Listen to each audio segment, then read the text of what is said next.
En prenant la commande, la serveuse vit le nom du millionnaire. Elle resta figée en réalisant que c'était l'homme qui l'avait abandonnée enceinte il y a 12 ans. Le soleil automnal traversait les grandes fenêtres de la maison du café, baignant l'intérieur d'une lumière dorée qui se reflétait sur les tables en marbre blanc.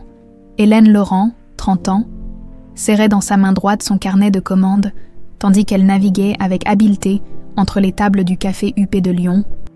Son uniforme noir et blanc impeccable contrastait avec ses cheveux châtains attachés en chignon serré. Un expresso pour la table 7, un cappuccino et 2 croissants pour la 12. Lança-t-elle à Jules, le barista, en passant devant le comptoir. Son regard balaya rapidement la salle, repérant une nouvelle table occupée dans son secteur. 3 hommes en costume, probablement des hommes d'affaires en réunion, rien d'inhabituel dans ce quartier élégant du 6e arrondissement. « Je suis à vous dans un instant, messieurs », dit-elle d'une voix professionnelle en déposant l'expresso devant un client régulier qui lui sourit avec reconnaissance. Hélène s'approcha de la nouvelle table, carnet à la main, sourire de circonstance aux lèvres. « Bonjour, messieurs. Que puis-je vous servir aujourd'hui ?» Le premier homme, aux cheveux grisonnants, commanda un americano. Le deuxième opta pour un thé vert, et puis le troisième leva les yeux de son téléphone. « Un double expresso serré, sans sucre ?» dit-il d'une voix grave qui figea Hélène sur place. Cette voix, ses yeux verts, ce visage qui avait mûri mais restait indéniablement le même, Léonard Boucher, le temps sembla s'arrêter. 12 années s'effacèrent en 1 seconde, mademoiselle, répéta Léonard, fronçant légèrement les sourcils devant son silence prolongé. Pardon, balbutia Hélène, s'efforçant de garder contenance. Un double expresso, c'est noté. Ses doigts tremblaient en écrivant la commande. Il ne l'avait pas reconnue. Comment aurait-il pu? La jeune fille de 18 ans aux longs cheveux dénoués et aux joues rondes n'existait plus. Et lui, il avait changé aussi, plus élégant, plus dur, plus riche, à en juger par son costume sur mesure et sa montre qui devait coûter plusieurs mois de son salaire à elle. Hélène retourna au comptoir, les jambes en coton. « Ça va ?» demanda Jules en la voyant s'appuyer contre le bar. « T'es toute pâle. »« Oui, juste. Un étourdissement. Ça va passer. » Pendant que Jules préparait les commandes, des images du passé submergèrent Hélène. L'été de ses 18 ans, le parc des Berges du Rhône. Léonard, 20 ans, étudiant en économie, lisant sous un arbre, leur première conversation maladroite à propos du livre qu'ils tenaient, leur rendez-vous secret, loin des regards désapprobateurs de leur famille, les promesses chuchotées au crépuscule, puis le test de grossesse positif, l'annonce terrifiante à Léonard, son regard paniqué. « Je reviendrai », avait-il dit, mais il n'était jamais revenu. « Hélène », la voix de Jules la ramena au présent. « Les commandes pour la table 15 sont prêtes. » Elle inspira profondément, prit le plateau et se dirigea vers la table de Léonard. Il était penché sur son téléphone, discutant à voix basse avec ses collègues de chiffres et de contrats. Elle déposa les tasses devant chacun d'eux sans qu'ils ne lèvent les yeux. « Merci », dit-il distraitement, sans même la regarder. À la fin de son service, Hélène quitta la maison du café épuisée, non par les heures passées debout, mais par l'effort constant de paraître normale, tout en servant à plusieurs reprises la table de Léonard. Il était resté 2 heures, parfaitement inconscient de l'ouragan qu'il avait déclenché dans sa vie. Le ciel s'était couvert, annonçant la pluie. Hélène resserra son manteau autour d'elle et prit le métro direction Villeurbanne, où elle partageait un petit appartement avec son fils. Son fils, leur fils.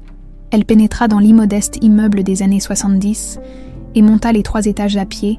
À peine eut-elle ouvert la porte, qu'Iker bondit du canapé. « Maman, tu as vu ce que j'ai fait en arts plastiques aujourd'hui ?» Iker Laurent, 12 ans, tenait dans ses mains une maquette sophistiquée représentant la basilique de Fourvière. Ses yeux verts, les mêmes que ceux de son père, pétillaient de fierté. « C'est magnifique, mon cœur », dit Hélène en embrassant le front de son fils. S'efforçant de chasser Léonard de ses pensées, « Madame Moreau dit que j'ai un talent naturel pour l'architecture », poursuivit Iker en replaçant soigneusement sa création sur la table. « Elle a dit que je devrais penser à faire les beaux-arts plus tard. » Hélène sourit faiblement. Les beaux-arts, une éducation coûteuse qu'elle pouvait difficilement se permettre avec son salaire de serveuse. Même si elle mettait de côté chaque centime possible pour l'avenir d'Iker, « On verra, mon grand, tout est possible. » Elle ébouriffa ses cheveux bruns. Tu as fait tes devoirs. Presque fini, il reste juste les maths. Parfait, je vais préparer le dîner pendant que tu termines. » Dans la petite cuisine, Hélène sortit machinalement les ingrédients pour des pâtes carbonara, le plat préféré d'Iker. Ses gestes étaient automatiques, tandis que son esprit tourbillonnait.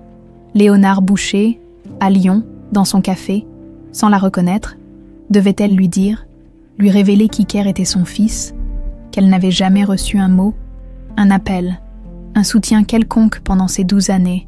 Elle repensa aux articles qu'elle avait vus sur lui ces dernières années, l'héritier prodige des entreprises Boucher, ses succès, ses soirées mondaines, sa vie de luxe. « Maman !» La voix d'Iker la fit sursauter. « Tu pleures ?» Hélène essuya rapidement ses joues. Surprise par ses propres larmes, « Non, c'est juste les oignons !» mentit-elle avec un sourire forcé. « Finis tes devoirs, c'est presque prêt. » Plus tard, après avoir bordé Iker, Hélène s'assit sur son lit, fixant la petite boîte à chaussures qu'elle avait sortie de sous son lit, les mains tremblantes. Elle l'ouvrit pour la première fois depuis des années. À l'intérieur se trouvaient quelques photos jaunies, un bracelet en cuir tressé et une lettre à moitié écrite qu'elle n'avait jamais envoyée. Des souvenirs d'un été qui avait changé sa vie. Ce qu'elle ignorait, c'est qu'Iker n'était pas endormi. Depuis l'entrebâillement de sa porte, il observait sa mère, intrigué par cette tristesse soudaine et par la boîte mystérieuse qu'il n'avait jamais vue auparavant. Il se recoucha silencieusement, fixant le plafond dans l'obscurité. Depuis toujours. Sa mère éludait ses questions sur son père, disant simplement qu'il était parti avant sa naissance et qu'ils étaient de mieux sans lui. Mais ce soir, quelque chose avait changé. Iker prit une décision. Il découvrirait qui était son père, quoi qu'il en coûte. Et pendant qu'Iker s'endormait avec cette nouvelle résolution, Hélène rangeait soigneusement la boîte. Déterminée à maintenir Léonard Boucher loin de leur vie, elle ne savait pas encore que le destin avait d'autres plans et que les rouages d'une histoire bien plus complexe qu'elle ne l'imaginait étaient déjà en mouvement. Dehors, la pluie commença à tomber sur Lyon, comme un présage des tempêtes émotionnelles à venir. 3 jours étaient de passés depuis les retrouvailles inattendues avec Léonard. Mais pour Hélène, chaque minute semblait un supplice. Il était revenu, 2 fois déjà, toujours à la même table, toujours avec des hommes différents, toujours sans la reconnaître. « Il reprend un expresso », annonça Jules en préparant la commande. « C'est la 3e fois cette semaine qu'il vient. Tu crois qu'il deviendra un habitué ?» Hélène haussa les épaules, affectant l'indifférence. Qui sait, les hommes d'affaires sont imprévisibles. Ce matin-là, Léonard était seul, installé près de la fenêtre, son ordinateur portable ouvert devant lui. La lumière matinale accentuait les traits de son visage, plus marqués que dans ses souvenirs, avec quelques fils argentés aux tempes qui lui donnaient un air distingué, élégant et inaccessible. « Désirez-vous autre chose, monsieur ?» demanda Hélène en déposant l'expresso. Léonard leva les yeux, la regardant vraiment pour la première fois. Son regard passa sur elle sans émotion particulière. « Non, merci. » Il chercha son badge. « Hélène ». Entendre son prénom dans sa bouche après toutes ces années lui fit l'effet d'une décharge électrique. Elle hocha simplement la tête et s'éloigna, le cœur battant à tout rompre. Combien de fois avait-il murmuré ce prénom dans son oreille? Autrefois, combien de fois l'avait-elle entendu crier son nom alors qu'elle s'éloignait dans la nuit, enceinte et désespérée? Dans sa chambre, Iker était assis en tailleur sur son lit. Les photos qu'il avait subrepticement empruntées de la boîte de sa mère, étalées devant lui, il n'en avait pris que 2. Sa mère ne remarquerait pas leur absence. Il l'espérait. La première montrait sa mère adolescente, radieuse, dans les bras d'un jeune homme aux cheveux bruns et aux yeux verts, des yeux identiques aux siens. Sur la deuxième, le même jeune homme lisait un livre au bord du Rhône. « Léonard », murmura Iker, déchiffrant le prénom griffonné au dos de la photo. Une recherche Google ne lui avait rien apporté de concluant. Trop de Léonard à Lyon, mais maintenant qu'il avait un visage, il pouvait affiner ses recherches. Le bruit de la porte d'entrée le fit sursauter. Il cacha précipitamment les photos sous son oreiller. « Iker, je suis rentré. J'arrive, maman. » À l'autre bout de la ville, dans le quartier résidentiel prisé de la Croix-Rousse, Léonard Boucher franchissait le portail électrique de la propriété familiale. La demeure en pierre de taille du 19e siècle, avec ses balcons en fer forgé et son jardin impeccable, incarnait la réussite des Boucher depuis 3 générations, Monsieur Léonard. L'accueillit la gouvernante. « Madame votre mère vous attend dans le petit salon. » Léonard acquiesça sans enthousiasme. Ses entretiens quotidiens avec sa mère étaient devenus un rituel aussi incontournable qu'étouffant. Laure Boucher, 65 ans, se tenait droite dans son fauteuil Louis XV, malgré ses cheveux parfaitement coiffés et son tailleur Chanel. Une certaine fragilité transparaissait dans sa silhouette mince. Mais ses yeux gris acier, eux, n'avaient rien perdu de leur acuité. « Tu es en retard ?» constata-t-elle sèchement. « J'étais au café près de la place Bellecour. J'ai trouvé un endroit tranquille pour travailler. Ce bureau que je t'ai fait aménager ne te convient plus ?» Léonard se servit un whisky du bar en acajou. « J'avais besoin de changer d'air. As-tu signé le contrat avec les Chinois ? Demain ? Et la fusion avec Technolab ? En cours ? » Leur conversation se poursuivit ainsi, une litanie d'obligations professionnelles, sans la moindre chaleur familiale. Depuis la mort de son père 10 ans plus tôt, Léonard avait repris les rênes de l'entreprise familiale sous la surveillance constante de sa mère.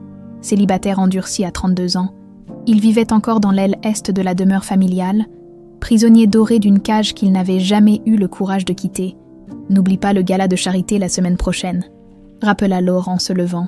« Toute la presse sera là, il faut soigner notre image. » « Comme toujours, mère. » Après son départ, Léonard resta immobile, son verre à la main. Parfois, il se demandait si cette vie lui appartenait vraiment, ou s'il jouait simplement le rôle qu'on lui avait assigné. Ce café, la maison du café, était devenu son échappatoire. Un endroit où il n'était pas l'héritier Boucher, mais juste un client parmi d'autres, cette serveuse, Hélène. Quelque chose dans son regard le troublait, comme un écho lointain qu'il n'arrivait pas à identifier. La semaine s'écoula lentement. Léonard revint chaque jour, s'asseyant toujours à la même table. Hélène s'efforçait de rester professionnelle, mais chaque rencontre ravivait ses blessures.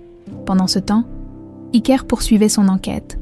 Un soir, profitant de l'absence de sa mère qui travaillait en service du soir, il fouilla méticuleusement dans ses documents administratifs, dans une vieille pochette. Il découvrit son certificat de naissance. Père, Léonard Boucher. Le cœur battant, il tapa ce nom complet sur son téléphone. Les résultats s'affichèrent instantanément. Léonard Boucher, PDG des entreprises Boucher, l'une des plus importantes sociétés françaises de technologie médicale, des dizaines d'articles, des photos de galas de charité, des interviews économiques. « C'est lui !» murmura Iker, stupéfait. Son père n'était pas un inconnu quelconque. C'était un homme riche et puissant. Pourquoi avait-il abandonné sa mère ? Pourquoi ne s'était-il jamais manifesté ? Sur un site d'actualité économique, une annonce retint son attention. Gala annuel de la Fondation Boucher pour les enfants malades, jeudi prochain au Grand Hôtel Dieu de Lyon. Une photo montrait Léonard Boucher en smoking, aux côtés d'une femme élégante aux cheveux gris. Léonard Boucher et sa mère, Laure Boucher, lors du gala de l'année dernière. Iker fixa longuement le visage de cette femme qui était techniquement sa grand-mère. Il y avait quelque chose de froid dans son regard qui le mit mal à l'aise. Un plan commença à se former dans son esprit. Le gala aurait lieu dans 8 jours. Il serait certainement retransmis en direct sur les réseaux sociaux, comme l'indiquait l'article, si sa mère ne voulait pas lui parler de son père, si son père ignorait peut-être même son existence, peut-être était-ce à lui, Iker, de provoquer leur rencontre. Quand Hélène rentra ce soir-là, elle trouva son fils étrangement calme, presque songeur. « Tout va bien, mon cœur ?» demanda-t-elle en l'embrassant sur le front. « Oui, maman. Juste fatiguée. » Il la regarda intensément, comme s'il la voyait vraiment pour la première fois. Non plus comme sa mère infaillible, mais comme une femme qui avait souffert, qui portait un secret. « Je t'aime, tu sais », dit-il soudainement, surprise par cette déclaration inattendue.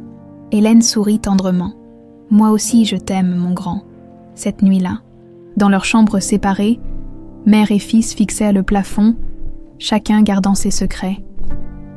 Hélène se demandait combien de temps elle pourrait encore servir Léonard sans craquer. Iker planifiait sa confrontation avec l'homme qui, sans le savoir, avait façonné toute sa vie par son absence, dehors. Les lumières de Lyon scintillaient comme autant d'étoiles tombées sur terre. La ville des Lumières gardait ses secrets. Mais plus pour longtemps, le jour du gala était arrivé. Une fine pluie d'automne tombait sur Lyon. nimbant les bâtiments historiques d'un voile gris argenté, dans le petit appartement de Villeurbanne, Hélène préparait le dîner tandis qu'Iker terminait prétendument un devoir d'histoire dans sa chambre. « Tu veux regarder un film ce soir ?» proposa Hélène en remuant la soupe aux légumes. « On pourrait commander une pizza. »« Désolée, maman. J'ai promis à Lucas de l'aider pour les maths sur Skype. » mentit Iker. Le cœur serré par la culpabilité, dans sa chambre, il avait déjà préparé son sac à dos, un sweatshirt propre, le badge visiteur du collège de son ami Thomas, emprunté sans permission, et toutes ses économies, 47 € exactement, sur son téléphone. L'itinéraire vers le Grand Hôtel Dieu était prêt, ainsi que les horaires du tramway, à 19h, après avoir embrassé sa mère, il prétexta à aller dans sa chambre pour appeler Lucas. Au lieu de cela, il enfila son sweat, ouvrit silencieusement la fenêtre et se glissa sur le balcon.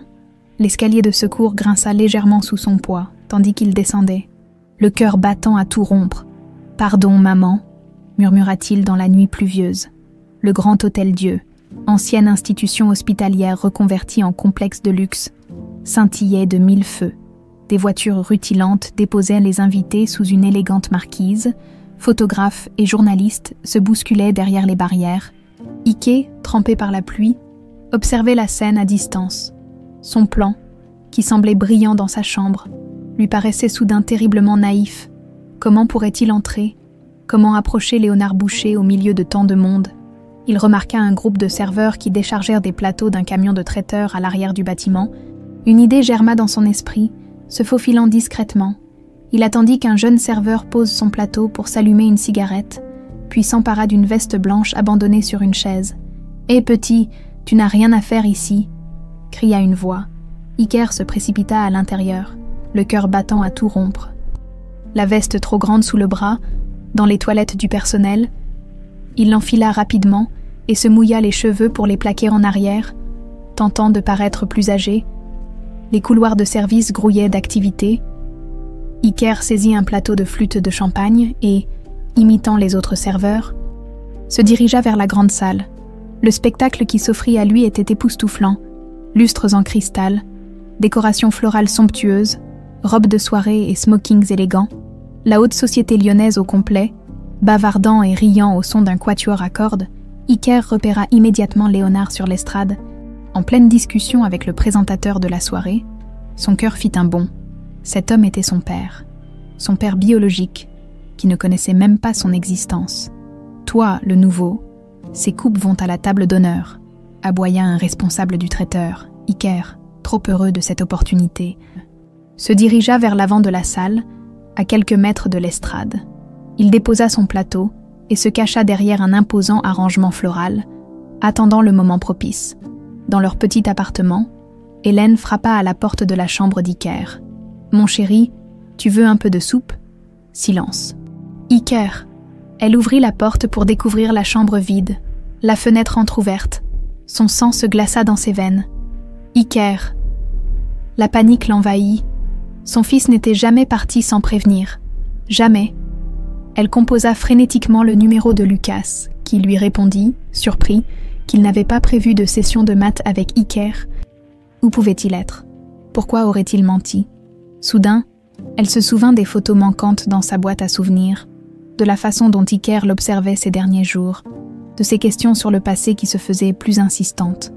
Un terrible pressentiment l'envahit. « Mesdames et messieurs », annonça le présentateur dans le microphone, « j'ai l'immense honneur d'accueillir sur scène l'homme sans qui cette soirée ne serait pas possible.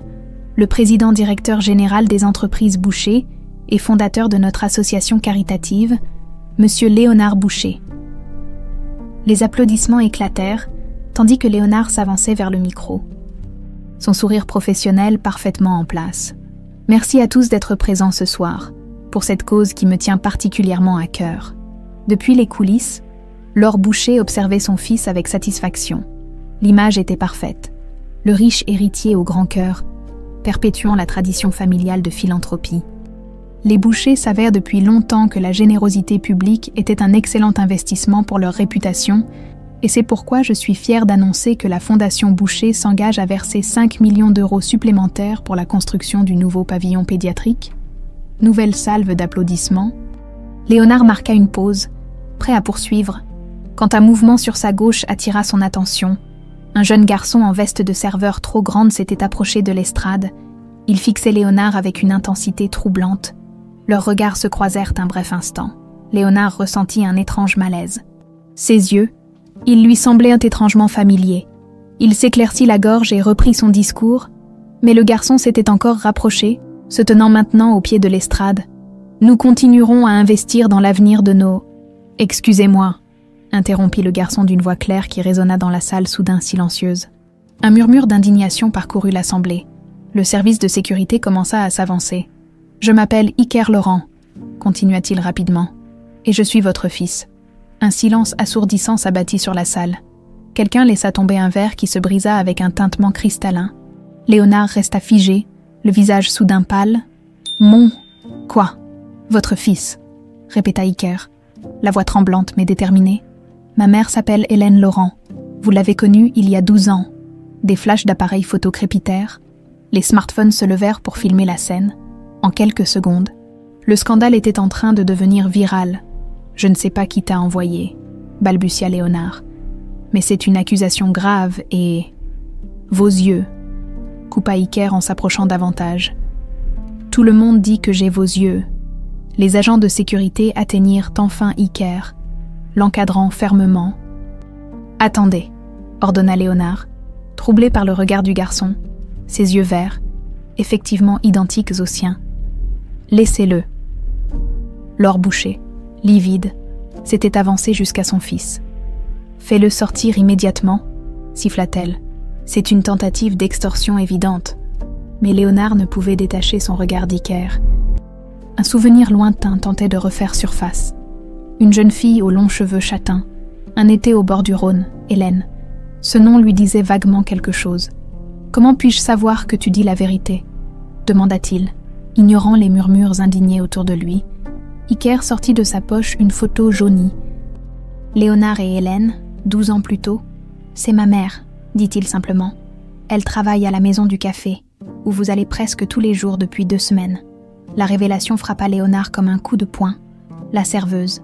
Hélène. C'était elle.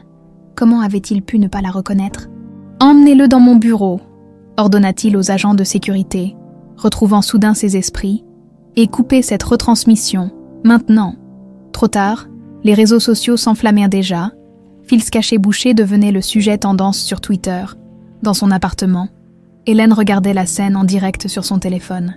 Pétrifiée d'horreur, l'émission spéciale avait interrompu le programme qu'elle regardait distraitement, tout en appelant les amis d'Iker. « Mon Dieu, Iker !» murmura-t-elle, les larmes aux yeux. « Qu'as-tu fait ?» Les images montraient son fils, son petit garçon, être escorté hors de la scène, tandis que des journalistes se bousculaient pour obtenir des commentaires de Léonard. Visiblement secoué, le présentateur, tentant de reprendre le contrôle de la situation, annonçait une interruption inattendue au gala de la Fondation Boucher ce soir, avec l'apparition d'un jeune garçon prétendant être le fils illégitime de Léonard Boucher. Nous attendons un commentaire officiel. Hélène éteignit la télévision d'une main tremblante. 12 années de secrets balayées en quelques minutes, le monde qu'elle avait soigneusement construit s'effondrait autour d'elle. Elle saisit son manteau et ses clés. Elle devait retrouver son fils et affronter le passé qu'elle avait si désespérément tenté de fuir. Le bureau privé de Léonard au Grand Hôtel-Dieu était un havre de luxe discret. Boiserie sombre, fauteuil en cuir et larges baies vitrées surplombant les lumières de Lyon. Iker, assis raide comme un piquet face au bureau massif, sentait son courage initial s'évaporer sous le regard glacial de Laure Boucher. « Alors » commença Léonard en desserrant sa cravate. « Tu prétends être mon fils ?» Sa voix était calme. Mais ses mains tremblaient légèrement.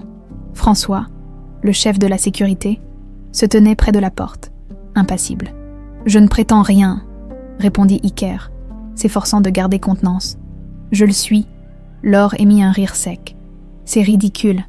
Mon fils n'a pas d'enfant. Certainement pas un garçon de... »« Quel âge as-tu ? 11 ans ? 12, corrigea Iker. « Je suis né le 17 mai 2013. » Léonard s'immobilisa. Quelque chose dans cette date résonnait en lui. Le printemps 2013, ce qui signifiait une conception à l'été 2012. L'été où, Cette serveuse, murmura-t-il. Hélène, ta mère t'a envoyée ici, affirma Laure avec mépris. Une tentative d'extorsion classique, combien veut-elle? 50 000, 100 000. Iker se redressa, les joues rouges d'indignation. Ma mère ne sait même pas que je suis ici. Elle ne m'a jamais rien demandé. Elle travaille 12 heures par jour pour me payer l'école et les cours de piano. Elle ne veut rien de vous. Le téléphone d'Iker vibra dans sa poche. Sa mère, pour la 6e fois, avec un pincement au cœur, il l'ignora. Si ta mère est si parfaite, intervint Léonard, pourquoi ne m'a-t-elle jamais informé de ton existence? La question flotta dans l'air, lourde d'implication. Elle dit que vous avez disparu, répondit Iker, soudain moins sûr de lui. Que vous saviez qu'elle était enceinte et que vous êtes parti sans laisser de traces. Léonard se leva brusquement, faisant sursauter tout le monde. C'est absurde. Jamais je n'aurais. Il s'interrompit, des souvenirs fragmentés remontant à la surface. Hélène, en larmes, lui annonçant sa grossesse, lui, promettant de revenir après en avoir parlé à ses parents. Puis, un trou noir, il avait cherché à la revoir, mais elle avait disparu. Du moins, c'est ce qu'on lui avait dit. François, ordonna-t-il sèchement, raccompagnez ce jeune homme chez lui et assurez-vous qu'il y arrive en sécurité. Demain, nous organiserons un test ADN pour éclaircir cette situation. Laure posa une main impérieuse sur le bras de son fils. Tu ne peux pas sérieusement envisager que cette histoire soit vraie, c'est une manipulation évidente. Léonard se dégagea de l'emprise de sa mère. Suffit, maman. Les tests parleront d'eux-mêmes. Le regard qu'échangèrent mère et fils était lourd de non-dits et de tensions anciennes. Hélène piétinait devant les barrières de sécurité du Grand Hôtel-Dieu, repoussée sans ménagement par les vigiles qui contenaient une foule grandissante de journalistes. « S'il vous plaît, mon fils est à l'intérieur. Je dois... » « Madame Laurent !» Elle se retourna. Un homme en costume sombre se tenait derrière elle. « Je suis François Mercier, chef de la sécurité de Monsieur Boucher. Votre fils vous attend dans la voiture. » Il désigna une berline noire aux vitres teintées. « Est-ce qu'il va bien ?»« Parfaitement bien, madame, si vous voulez bien me suivre. » Dans la voiture, Iker était recroquevillé sur la banquette arrière. En voyant sa mère, il fondit en larmes. « Maman, je suis désolée, je voulais juste... » Elle le serra dans ses bras, partagée entre soulagement et colère. « Tu m'as fait mourir d'inquiétude. Comment as-tu pu faire une chose pareille ?» Leurs retrouvailles furent interrompues par l'ouverture de la portière opposée. Léonard se glissa à l'intérieur, son expression indéchiffrable. Hélène se figea. 12 ans d'émotions refoulées menacèrent de déferler. Colère, douleur, nostalgie, et quelque chose d'autre qu'elle refusait de nommer. « Hélène », dit-il simplement. Léonard, un silence pesant s'installa, rompu seulement par le ronronnement du moteur et la respiration laborieuse d'Iker. « Pourquoi ne m'as-tu jamais dit que j'avais un fils ?» demanda finalement Léonard. Hélène émit un rire incrédule. « Te dire ? Comment ? Tu as disparu sans laisser d'adresse, ton téléphone était coupé, ta famille m'a fait clairement comprendre que tu ne voulais plus me voir. Je n'ai jamais... Épargne-moi tes mensonges, coupa Hélène. Des années de ressentiment débordant soudain, j'avais 18 ans, j'étais terrifiée, et tu m'as abandonnée. Iker, coincé entre ces deux adultes aux émotions explosives, semblait vouloir disparaître dans les coussins de la voiture. « Je n'ai jamais su que tu étais enceinte », insista Léonard. « Tu as disparu. On m'a dit que tu étais partie en Suisse pour tes études. Qui t'a dit ça ? Ma mère. » Leurs regards se croisèrent, une compréhension tacite passant entre eux. « Demain, » reprit Léonard avec un calme forcé, « j'aimerais que nous fassions un test de paternité, pour clarifier les choses. »« Tu penses que je mens ?» s'indigna Hélène. « Je pense que nous avons tous été manipulés, » répondit-il, son regard allant de la mère au fils. « Et je veux la vérité, toute la vérité. » La voiture déposa Hélène et Iker devant leur immeuble. Alors qu'ils s'apprêtaient à descendre, Léonard retint Hélène par le bras. « Je veux que tu saches, si c'est vrai, si Iker était mon fils, je prendrai mes responsabilités. » 12 ans trop tard, répliqua-t-elle amèrement. Le trajet jusqu'à leur appartement se fit dans un silence lourd. À peine la porte refermée. Hélène s'effondra sur le canapé, le visage entre les mains. Iker s'approcha timidement. « Maman, je suis vraiment désolée. » Elle releva la tête, les yeux brillants de larmes. « Pourquoi, Iker ? Pourquoi avoir fait ça ? Je voulais juste connaître mon père. » murmura-t-il. Toute ma vie, j'ai eu ce trou béant. Et puis j'ai vu ces photos. J'ai trouvé mon certificat de naissance. Hélène soupira profondément. Je comptais te parler de lui quand tu serais plus âgé, quand tu serais prêt. Mais il ne savait même pas que j'existais. Comment est-ce possible? Hélène détourna le regard, incapable de répondre à cette question qui la hantait également. Si Léonard disait vrai. Va te coucher, dit-elle doucement. Nous parlerons demain, il est tard, une fois Iker dans sa chambre. Hélène sortit son téléphone, 32 appels manqués, dont 20 de numéros inconnus, des notifications de réseaux sociaux par dizaines, le scandale explosait déjà, un texto de son patron s'afficha. Ne viens pas travailler demain, nous devons discuter de ton avenir au café.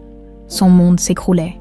Dans le salon feutré de la demeure Boucher, Laure raccrocha son téléphone d'un geste sec. J'ai parlé à nos avocats, annonça-t-elle à Léonard qui se servait un 3e whisky. Ils suggèrent un accord financier rapide pour étouffer l'affaire. C'est mon fils, maman, répondit-il, fixant les flammes dans la cheminée. Pas une affaire à étouffer. Tu n'en sais rien. Cette femme pourrait très bien avoir. J'ai reconnu Hélène dès qu'Iker a mentionné son nom, coupa Léonard. Nous avons eu une histoire, les dates correspondent. Laure s'approcha, posant une main sur l'épaule de son fils. Léonard, tu dois penser à l'entreprise. À notre nom, cette histoire pourrait tout détruire. Il se dégagea brusquement. Notre nom, c'est tout ce qui t'importe, n'est-ce pas? Pas mon bonheur, pas ma vie. Juste le nom des Bouchers et ses précieuses actions en bourse. Ne sois pas ingrat. Tout ce que j'ai fait, je l'ai fait pour toi, pour ton avenir. Léonard la fixa longuement, une question terrible prenant forme dans son esprit. Qu'as-tu fait exactement, maman? Qu'as-tu fait à Hélène il y a 12 ans? Le silence de Laure fut sa seule réponse. Dehors, les premières lueurs de l'aube éclairaient à Lyon. Une nouvelle journée commençait, et avec elle, une bataille pour la vérité qui promettait de faire trembler les fondations de 2 familles profondément blessées. Une semaine après le scandale du gala, la vie d'Hélène avait basculé dans un cauchemar médiatique. Les paparazzis campèrent devant son immeuble, les réseaux sociaux disséquaient chaque aspect de sa vie, et les tabloïds s'arrachaient à l'histoire de la serveuse et le milliardaire. Ce matin-là, elle fixait l'enveloppe posée sur la table de la cuisine. Les résultats du test ADN, arrivés la veille, elle n'avait pas eu besoin de l'ouvrir pour en connaître le contenu, la vérité, elle la connaissait depuis 12 ans. « Tu ne l'ouvres pas ?» demanda Iker en entrant dans la cuisine, le visage encore marqué par le sommeil. Hélène lui tendit silencieusement l'enveloppe. L'adolescent la prit, l'ouvrit avec des doigts légèrement tremblants et parcourut le document des yeux. Probabilité de paternité, 99,998%, lut-il à voix haute. Un mélange complexe d'émotions traversa son visage, soulagement, fierté et une pointe d'appréhension. « Alors c'est vraiment mon père? Tu en doutais ?» demanda doucement Hélène. Iker haussa les épaules. « Non, mais c'est différent de le voir écrit comme ça, officiel. » Le téléphone d'Hélène vibra. Un message de Léonard. « J'ai reçu les résultats. Nous devons parler. Je passe vous prendre à 10 heures. » Hélène sentit son estomac se nouer.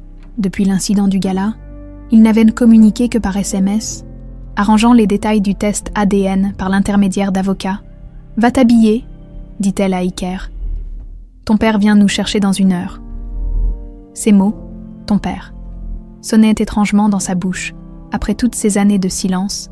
À la maison du café, Maurice Dupont, le propriétaire, secouait la tête en lisant la lettre de démission d'Hélène. « Je comprends, ma petite, » dit-il avec regret. « Avec tous ces journalistes qui viennent harceler mes clients, je ne peux pas... » « Je sais, Maurice, » répondit Hélène, la gorge serrée. « Ce n'est pas votre faute, 6 ans de service dans ce café. Envolé à cause d'un scandale, 6 ans de pourboires économisés pour les études d'Iker, de relations construites avec les clients réguliers, d'une routine qui lui donnait un semblant de stabilité. Si les choses se calment, tu reviendras, demanda-t-il avec espoir. Hélène sourit tristement. Peut-être, mais ils savaient tous deux que rien ne serait plus comme avant. La voiture de Léonard, une Audi électrique discrète mais luxueuse, attendait devant l'immeuble, entourée de photographes. François, le garde du corps, maintenant les journalistes à distance respectueuse. « Monsieur Boucher vous attend à l'intérieur », annonça-t-il en ouvrant la portière arrière. Léonard était assis au volant, sans chauffeur. Ce détail surprit Hélène. L'homme qu'elle avait connu autrefois aimait conduire lui-même, méprisant les chauffeurs que son père lui imposait. Apparemment, certaines choses n'avaient pas changé. « Bonjour », dit-il simplement quand ils montèrent. Iker, soudain timide, marmonna un bonjour à peine audible depuis la banquette arrière. « J'ai pensé qu'on pourrait déjeuner ensemble », proposa Léonard, pour faire connaissance. Il avait choisi un petit restaurant à Collonges au Mont-d'Or, loin du centre-ville et de ses hordes de journalistes. Le trajet se déroula dans un silence gêné, ponctué de tentatives maladroites de conversation de la part de Léonard. « Tu es en quelle classe, Iker ? 5e ? Et ça se passe bien ? Ça va ?» Hélène observait cet échange avec un mélange de compassion et d'irritation. Léonard Boucher, l'homme d'affaires implacable capable de négocier des contrats de millions d'euros, se retrouvait démuni face à un adolescent de 12 ans. Le restaurant, une ancienne ferme reconvertie, disposait d'une salle privée donnant sur un jardin bucolique. Loin des regards indiscrets, Léonard semblait se détendre légèrement. « J'ai commandé un menu dégustation », expliqua-t-il. « Mais si tu préfères autre chose… »« C'est parfait », coupa Hélène. « Venons-en au fait, Léonard. Qu'attends-tu de cette situation ?» Il reposa son verre d'eau, soudain sérieux. « J'aimerais être présent dans la vie d'Iker, rattraper le temps perdu, si c'est possible. » Iker releva la tête, son attention pleinement captée. « Je sais que ça semble soudain, » continua Léonard. « Mais j'ai manqué 12 ans, je ne veux pas en manquer davantage. »« Et comment imagines-tu cela, concrètement ?» demanda Hélène, sceptique. « Des visites régulières. Pour commencer, peut-être qu'Iker pourrait passer certains week-ends avec moi. Je pourrais l'aider pour ses études, ses projets. »« Je veux apprendre à jouer au tennis, » intervint soudain Iker. « Et visiter les laboratoires de ton entreprise. Est-ce qu'ils fabriquent vraiment des cœurs artificiels ?» Un sourire sincère illumina le visage de Léonard. « Oui, entre autres choses, je pourrais te faire visiter, si ta mère est d'accord. » Hélène observait cet échange avec un sentiment contradictoire. Voir son fils s'animer ainsi lui faisait plaisir, mais la facilité avec laquelle Léonard entrait dans sa vie l'effrayait. « Et financièrement ?» demanda-t-elle abruptement. « Tes avocats m'ont contacté pour une compensation. » Le sourire de Léonard s'évanouit. « Ce n'était pas mon idée. Ma mère a… » « Bien sûr. »« Ta mère ?» railla Hélène. « Toujours ta mère. » Un silence tendu s'installa, que le serveur interrompit en apportant les entrées. « Écoutez » reprit Léonard quand ils furent à nouveau seuls. « Je sais que l'argent est un sujet délicat, mais je veux contribuer à l'éducation d'Iker, à son bien-être. C'est mon devoir de père. »« 12 ans trop tard, » répéta Hélène. « Maman » intervint Iker. « Arrête de dire ça s'il ne savait pas. » L'adolescent laissa sa phrase en suspens, mais le message était clair. Il était prêt à accorder à Léonard le bénéfice du doute. « Je veux comprendre ce qui s'est passé », déclara Léonard. « Pourquoi on m'a fait croire que tu étais parti ? Pourquoi tu as pensé que je t'avais abandonné ?» Hélène évita son regard, se concentrant sur son assiette. « Je mène ma petite enquête », ajouta-t-il plus doucement, « et je découvre des choses troublantes. » Cette phrase attira l'attention d'Hélène. « Quel genre de choses ?» Avant qu'il puisse répondre, son téléphone vibra. Il consulta l'écran et fronça les sourcils. « Ma mère » expliqua-t-il en rejetant l'appel. « Elle m'inonde de messages depuis que les résultats sont arrivés. » Le déjeuner se poursuivit de façon étrangement cordiale. Léonard posait des questions sur la vie d'Iker, ses goûts, ses passions, ses amis, avec une attention sincère qui semblait toucher l'adolescent. Hélène, quant à elle, restait sur ses gardes, mais ne pouvait s'empêcher de remarquer les similitudes entre le père et le fils. Les mêmes gestes, le même rire, la même façon de froncer les sourcils quand il réfléchissait.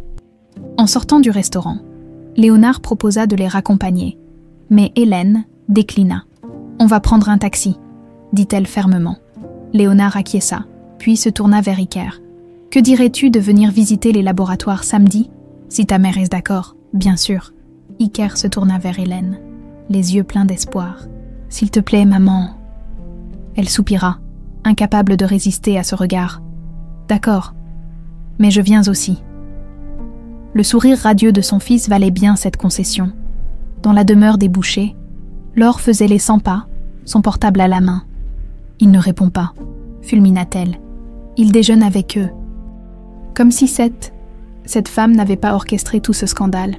Face à elle, Richard Morel, l'avocat de la famille depuis 30 ans, gardait son calme habituel.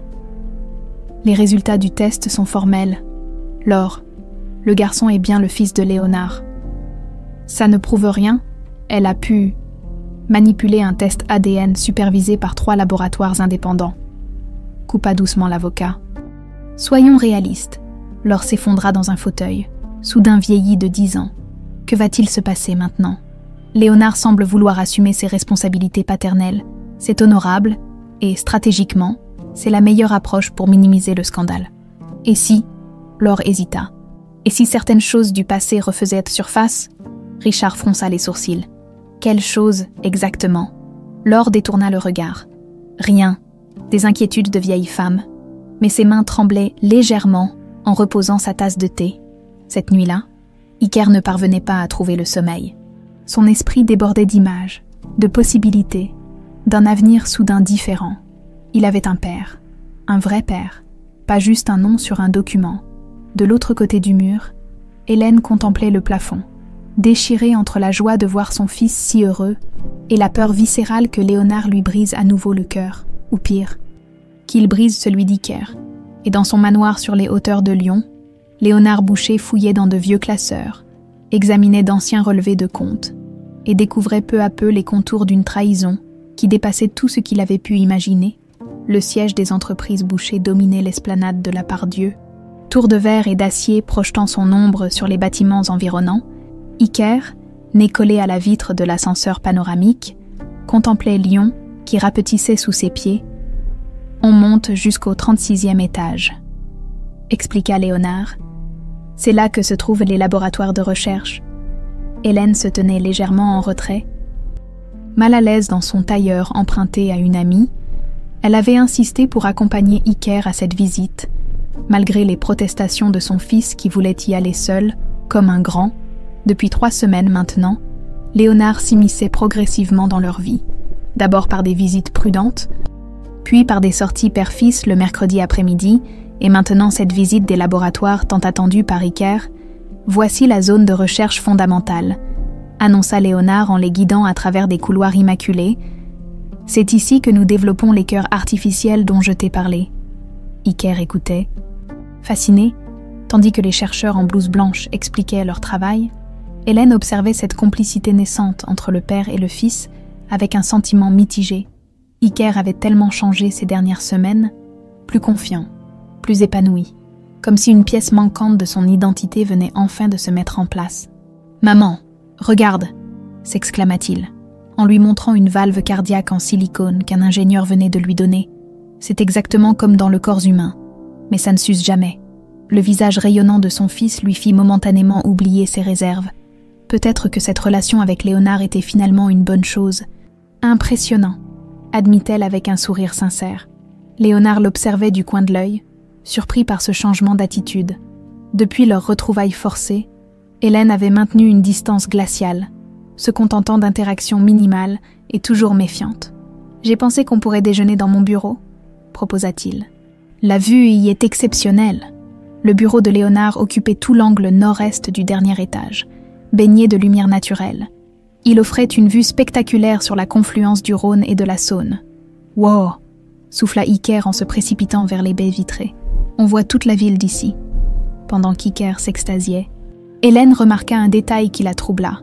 Parmi les rares photos personnelles exposées, aucune ne montrait Laure Boucher. « Ta mère n'est pas au bureau aujourd'hui ?» demanda-t-elle tandis que Léonard déballait le déjeuner préparé par le traiteur de l'entreprise. « Elle ne vient plus depuis. »« L'incident ?» répondit-il prudemment. « Nous avons eu quelques désaccords ?» Iker, trop occupé à examiner une maquette de satellite posée sur une étagère, ne semblait pas écouter leur conversation. « Quel genre de désaccord ?» insista Hélène à voix basse. Léonard hésita, puis se pencha vers elle. « J'ai trouvé des choses, Hélène, des documents, des preuves. » Il fut interrompu par l'arrivée de sa secrétaire, annonçant un appel urgent de Shanghai qu'il ne pouvait reporter. « Je dois prendre cet appel », s'excusa-t-il. « Ça ne prendra que quelques minutes. Servez-vous, ne m'attendez pas. » Une fois seul, Iker s'approcha d'Hélène. « Tu vois, maman, il est cool, non, et super intelligent. Les chercheurs le respectent vraiment. Hélène sourit faiblement. Oui, il semble. Différent de ce que j'imaginais. Différent de l'homme qui t'a abandonné, tu veux dire, demanda Iker avec une perspicacité troublante pour son âge. Peut-être, concéda-t-elle, mais ça ne change pas le passé, chérie. Et si le passé n'était pas ce que tu crois, murmura l'adolescent. Cette question la frappa plus qu'elle ne voulut l'admettre. Depuis des semaines, un doute insidieux s'était installé dans son esprit, et si Léonard disait vrai, s'il n'avait jamais su pour sa grossesse, Léonard revint, l'air préoccupé, mais s'efforçant de sourire. Désolé pour cette interruption. Où en étions-nous ? Le déjeuner se poursuivit agréablement, la conversation gravitant autour des intérêts d'Iker, les sciences, l'astronomie, et récemment, grâce à l'influence de Léonard, le tennis, Hélène les observait interagir, notant les mimiques qu'ils partageaient, sans même s'en rendre compte. « Au fait, dit Léonard, alors qu'il terminait le dessert, j'ai une proposition à te faire, Iker. L'entreprise organise un camp scientifique pour adolescents pendant les vacances de la Toussaint. 3 jours au Centre spatial de Toulouse, ça te plairait ?» Les yeux d'Iker s'illuminèrent. « Tu rigoles, ce serait génial. Bien sûr, il faut que ta mère soit d'accord, » ajouta rapidement Léonard. Tous deux se tournèrent vers Hélène, qui se sentit soudain acculée. « Je ne sais pas, c'est loin. » Et « Je t'enverrai le programme détaillé », la rassura Léonard. « C'est très sécurisé et encadré par des professionnels. Tu peux venir aussi si tu le souhaites. »« S'il te plaît, maman, » supplia Iker. « C'est une chance incroyable. » Hélène céda, incapable de résister à l'enthousiasme de son fils. « D'accord, mais je veux voir ce programme en détail. » Iker bondit de sa chaise pour l'embrasser, puis se tourna vers Léonard avec un sourire radieux. « Merci, papa. » C'était la première fois qu'il l'appelait ainsi. Un silence ému s'installa, que Léonard rompit en se raclant la gorge. Avec plaisir. Ike, en rentrant dans leur appartement ce soir-là, Hélène fut surprise d'y trouver Léonard qui les avait raccompagnés, toujours sur le palier. « Tu ne rentres pas chez toi ?» demanda-t-elle, alors qu'Iker filait dans sa chambre pour appeler son meilleur ami et lui raconter sa visite. « J'aimerais te parler, » dit Léonard avec gravité. « De ce que j'ai découvert, intriguée malgré elle, Hélène l'invita à entrer.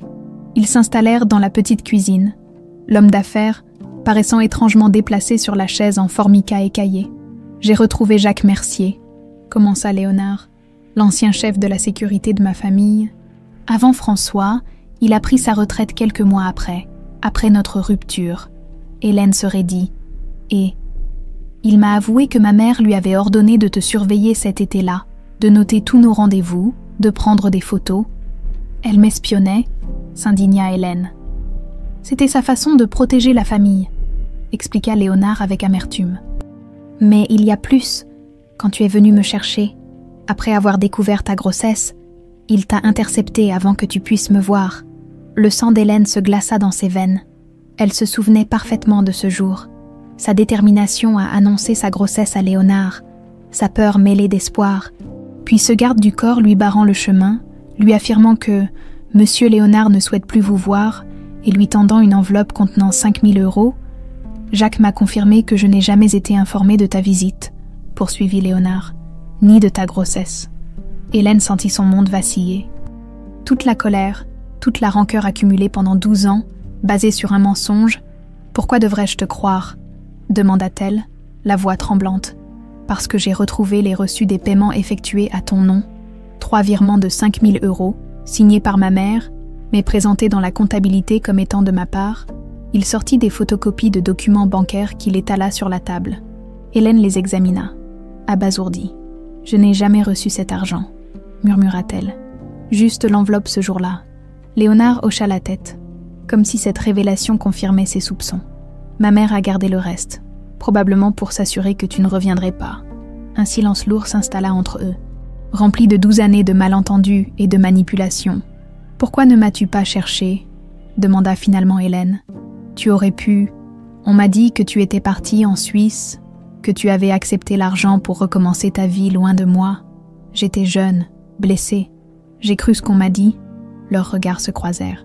Partageant pour la première fois depuis leur retrouvaille une compréhension mutuelle, tous deux victimes d'une manipulation dont ils commençaient seulement à entrevoir l'ampleur. « Il y a autre chose, » ajouta Léonard. « J'ai trouvé des mentions de ta mère dans les agendas personnels de la mienne. » Hélène tressaillit. « Ma mère, mais elle ne connaissait pas ta famille. Apparemment, elles se sont rencontrées à plusieurs reprises pendant l'été 2012.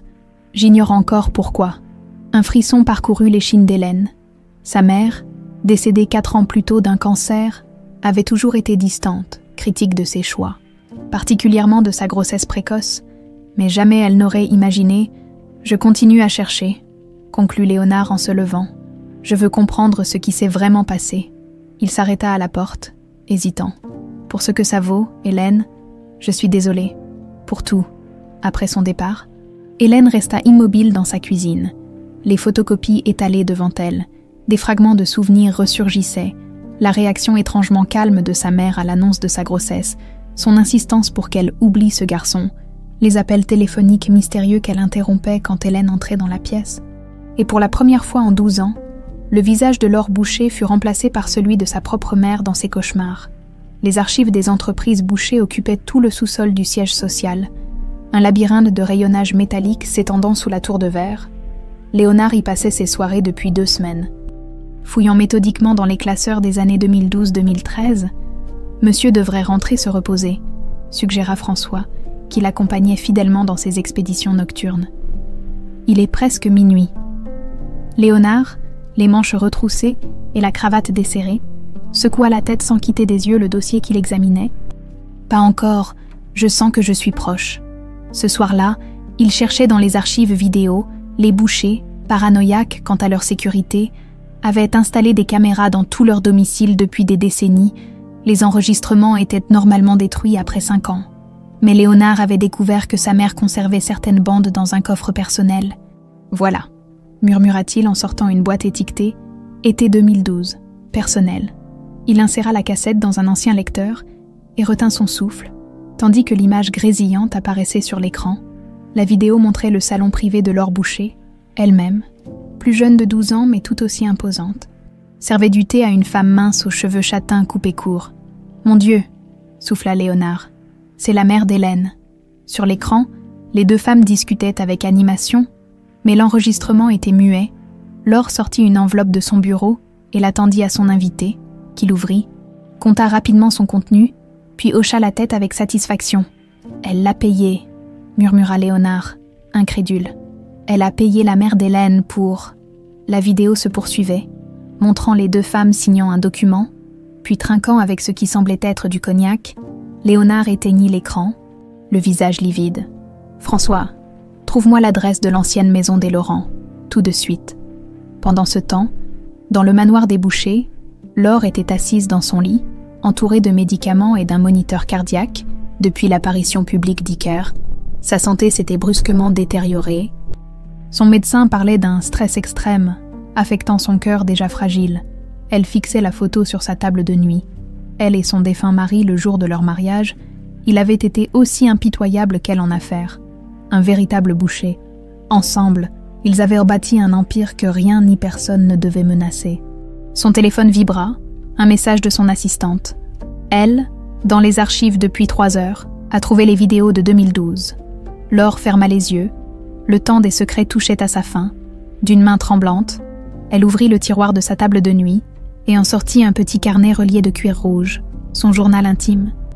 Tenue religieusement depuis 30 ans, la seule faiblesse qu'elle s'était jamais accordée, elle commença à le feuilleter, s'arrêtant aux entrées de l'été 2012, 15 juin 2012, rencontrer Simone Laurent aujourd'hui, aussi ambitieuse que moi, malgré ses moyens limités, elle comprend ce qui est en jeu. Sa fille ne sera jamais assez bien pour un Boucher. 22 juin 2012, premier versement effectué à SL. Elle surveillera sa fille de près, m'informera de tout. Léonard ne doit pas gâcher son avenir pour une amourette d'été. 17 août 2012, catastrophe. La fille est enceinte. SL, aussi choquée que moi. Nous devons agir vite. Laure referma le journal, épuisée par ses souvenirs. Elle avait fait ce qu'elle estimait nécessaire pour protéger son fils, pour protéger le nom des Boucher. Mais à quel prix? L'ancienne maison des Laurent se trouvait dans le quartier modeste de la Duchère, un pavillon défraîchi que les nouveaux propriétaires, un jeune couple avec 2 enfants, avaient de commencer à rénover. « Excusez-moi de vous déranger si tard. s'excusa Léonard quand la femme ouvrit prudemment la porte. « Je cherche des informations sur les anciens propriétaires, les Laurent. Nous avons acheté la maison à la banque, » expliqua la femme, méfiante. « Après une saisie, je crois. Je comprends. Avez-vous trouvé des documents, des objets leur ayant appartenu ?» Le mari apparut derrière sa femme. Il y avait un vieux coffre dans le grenier, des papiers, des photos. On les a mis de côté pour la déchetterie, mais on n'a pas encore eu le temps. 20 minutes plus tard, Léonard repartait avec un carton poussiéreux sur le siège passager de sa voiture. À l'intérieur, la vie archivée de Simone Laurent. Factures, lettres, et au fond, une boîte à cigares contenant une liasse d'enveloppes jamais postées. Il ouvrit la première avec précaution. L'écriture était jeune, passionnée, désespérée. « Léonard, pourquoi ne réponds-tu pas à mes appels? Je dois te voir, c'est important. Je suis enceinte et j'ai peur. S'il te plaît, rappelle-moi, Hélène. » La lettre était datée du 10 août 2012. Jamais envoyée. Les autres enveloppes contenaient des variations du même appel à l'aide. Chacune plus désespérée que la précédente, la dernière, datée de novembre, disait simplement « Je ne t'écrirai plus. Notre fils n'aura pas besoin d'un père qui l'a rejeté avant même sa naissance. » Le cœur serré, Léonard rangea soigneusement les lettres. Dans le carton, il découvrit également un petit agenda appartenant à Simone Laurent. En le feuilletant, il tomba sur des entrées qui lui glacèrent en le sang. 20 août 2012. Rencontre avec L.B. 10 000 €. Hélène ne doit jamais savoir. 12 septembre 2012. Intercepter 3 lettres pour L.B. Hélène devient incontrôlable. Contacter Deher, Moreau pour anxiolytique. 30 octobre 2012. Dernier versement L.B. 15 000 €. Affaire classée. Prévoir déménagement après naissance. Les pièces du puzzle s'assemblaient enfin. Non seulement sa mère avait orchestré leur séparation, mais elle avait trouvé une alliée en la mère d'Hélène. Ensemble, elles avaient méthodiquement détruit un amour naissant et privé un enfant de son père. Léonard démarra sa voiture, pris d'une colère froide qu'il n'avait jamais ressentie auparavant. Hélène n'arrivait pas à dormir. Les révélations de Léonard l'obsédaient. Sa mère, complice de leur boucher, c'était impensable. Et pourtant, cela expliquerait tant de choses. La sonnette retentit, la faisant sursauter. 3 heures du matin, elle enfila rapidement un peignoir et entr'ouvrit la porte. Maintenant la chaîne de sécurité en place. Léonard se tenait dans le couloir, les traits tirés, un carton sous le bras. « Qu'est-ce que tu fais là? Tu as perdu la tête. »« J'ai trouvé quelque chose. Tu dois voir ça. » Son ton était si grave qu'elle retira la chaîne et le laissa entrer. Vérifiant rapidement qu'Iker dormait toujours, dans la cuisine, Léonard étala les lettres et l'agenda sur la table. « J'ai trouvé ça chez ta mère, enfin, dans ton ancienne maison. » Hélène parcourut les documents, chaque page renforçant un sentiment de trahison qui lui coupait le souffle. Ces lettres et, jamais envoyées, les rendez-vous secrets entre les deux mères. « L'argent, 10 000 €, murmura-t-elle. « Ma propre mère m'a vendue pour 10 000 €. Et des promesses, probablement. » Ajouta doucement Léonard. « Des connexions, un avenir meilleur. » Hélène se leva brusquement, incapable de rester assise. « J'ai passé 12 ans à te haïr, » dit-elle, la voix tremblante. « À croire que tu m'avais abandonnée enceinte, que tu étais un monstre sans cœur. Et moi, j'ai cru que tu étais partie sans un mot, que notre histoire ne signifiait rien pour toi. » Leurs regards se croisèrent. Partageant une douleur si ancienne qu'elle faisait presque partie d'eux, « J'ai confronté ma mère, » poursuivit Léonard. « Elle ne nie plus. Son cœur est faible.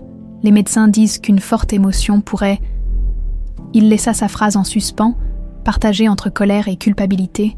« Elle veut te voir, » ajouta-t-il. « Vous voir tous les deux, toi et Iker. » Hélène eut un rire amer. Pourquoi faire? S'excuser avant de mourir, soulager sa conscience? Peut-être, ou peut-être y a-t-il encore des choses que nous ignorons? Le silence s'installa entre eux, rempli de non-dits et de possibilités. Est-ce qu'on leur dit? Demanda finalement Hélène. À Iker, qu'il a été privé de son père par la cupidité et l'orgueil de ses grands-mères? Léonard soupira profondément. Je ne sais pas, peut-être qu'il a droit à la vérité, aussi laide soit-elle. Le premier rayon de soleil filtrait à travers la fenêtre de la cuisine, illuminant les preuves étalées sur la table. les vestiges d'une trahison qui avait façonné leur vie pendant 12 longues années. « Viens avec moi, dit soudain Léonard. Viens voir ma mère. Demandons-lui pourquoi. Exigeons des réponses, ensemble. » Hélène hésita, puis hocha lentement la tête. D'accord, pour Iker, pour qu'il sache enfin qui sont vraiment ses grands-mères. À cet instant, un bruit les fit se retourner.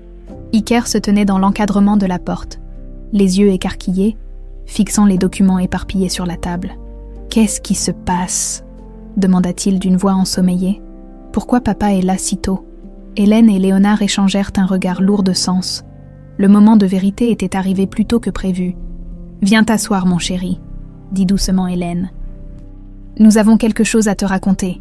Une histoire sur ta famille, sur comment parfois, ceux qui devraient nous protéger peuvent nous faire le plus de mal. » Le manoir des Bouchers projetait une ombre imposante sur le jardin soigneusement entretenu.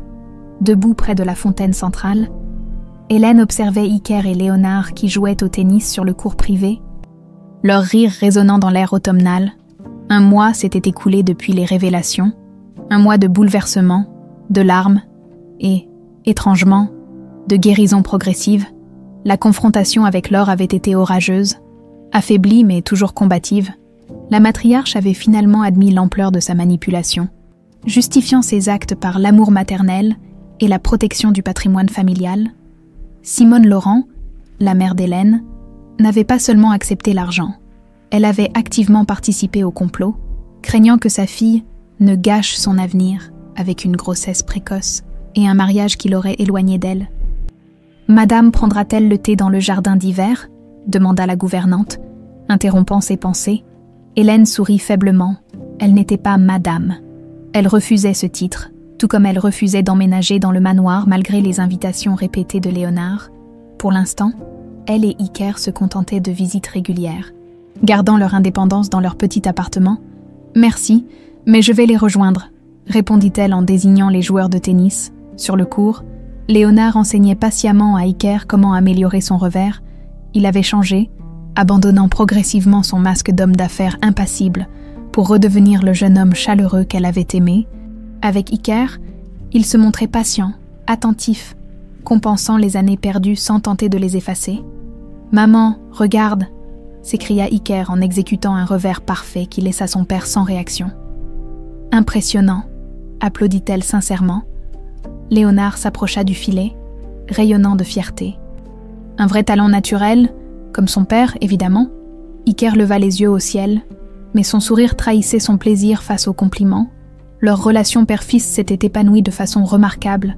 Après le choc initial des révélations sur les manigances de ses grands-mères, Iker avait traversé une phase de colère, suivie d'une acceptation mature qui avait surpris ses deux parents. « Le passé est le passé », avait-il décrété. « Maintenant, on peut être une vraie famille, une famille. » Le concept semblait encore étrange à Hélène, pas exactement conventionnel.